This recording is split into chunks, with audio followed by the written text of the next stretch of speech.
प्रयागराजच्या महाकुंभ मेळ्यात झालेल्या चेंगराचेंगरीवरून शंकराचार्य अविमुक्तेश्वरानंद स्वामी यांनी मुख्यमंत्री योगी आदित्यनाथ यांच्या राजीनाम्याची मागणी केली। यावरून अमरावतीच्या अंजनगाव सुर्जी येथील देवनाथ मठाचे पीठाधीश्वर जितेंद्रनाथ महाराज यांनी शंकराचार्यांचे कान टोचले।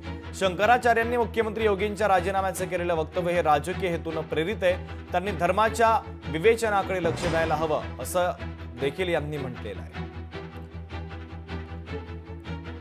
शंकराचार्यांच्या प्रति मी श्रद्धावान आहे, परंतु अशा राजकीय भूमिका कुंभ चालू असताना त्या ठिकाणच्या सत्संगाची, त्या ठिकाणी जे कुंभाच्या विषयाला त्याची गती चालू असताना हे वक्तव्य करणं हे त्यांचं बरोबर नाही असं मला वाटतं आणि पूर्ण राजकीय प्रेरित असं त्यांचं हे वक्तव्य आहे असं मला वाटतं। आणि कोण कुणाला हटवणार, कोण कुणाला ठेवणार, राजकीय क्षेत्रातल्या मुख्यमंत्री किंवा मंत्र्यांना ठेवणं, निवडून आणणं, पदावर ठेवणं हे जनता ठरवते, लोकप्रतिनिधी ठरवतात।